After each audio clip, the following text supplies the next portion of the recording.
Kalau kita perasan ada seorang yang abang salib kat dahi dia. Dia ada salib dahi budak Johor. Yang sebelah ni dia tattoo mata dia, lepas tu dia salib kat dahi dia. Tapi bila baca hadis dia orang pertama menangis. Allah ubah hati dia. Dia tiap-tiap tahun kalau jumpa penantian dia akan menangis. Jumpa saya je salam dah nangis dah. Bawa dia ke cerita. Saya alhamdulillah saya dah boleh bawa anak bini saya dalam agama.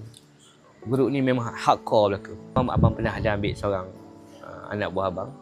Dia bekas orang yalah lokap kan.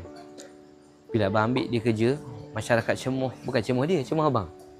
Dia kata kenapalah Ustaz Nam lagi ambil budak macam tu kerja dengan dia.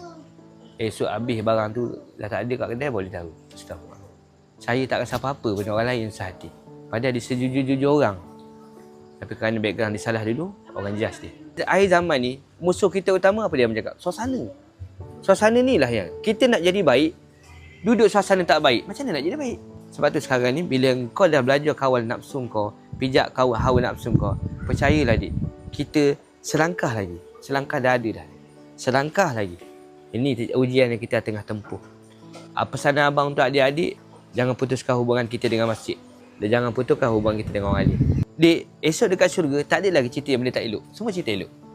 Dia kata, ingat tak satu malam bulan Ramadan kita keluar jalan Allah? Kita akan cerita di bawah pohon tuba, kata ulama, pohon tu besar.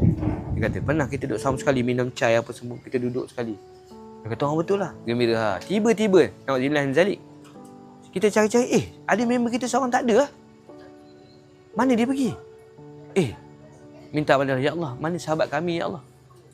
Dia kata, sahabat engkau seorang tu, na'udzubillah min zalik, ada dalam neraka. Anda tahu tak sifat ahli syurga apa dia? Sifat ahli syurga, Allah nak bagi dia semua benda dia gembira. Kita gembira tak kalau kawan kita dalam neraka? Jadi apa kita cakap? Ya Allah, selamatkan kawan kami dalam neraka tu, ya Allah. Tolonglah dia. Dia pernah keluar bersama kami, ya Allah.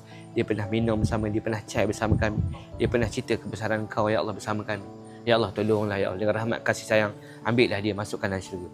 Ambil, Allah perintahkan malaikat, ambil dia masuk syurga. Sebab tu Imam Ghazali kata apa? Lalu pesan, perbanyakkanlah kamu sahabat mukmin kamu. Sebab dia akan menyelamat kamu, dia mensyafaati kamu. Anda fikir betul-betul. Mak, ayah, Allah tak bagi kuasa veto untuk syafaat anak-anak dia. Dia tak boleh pilih anak ni syafaat, tak ada.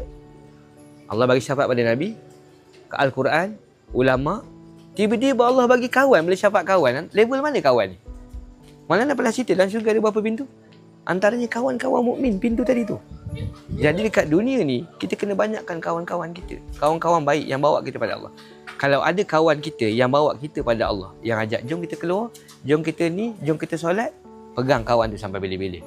Sebab dia nak masuk syurga, dia tak akan tinggalkan kawan ni. Dia akan berkasut dengan kawan-kawan ni.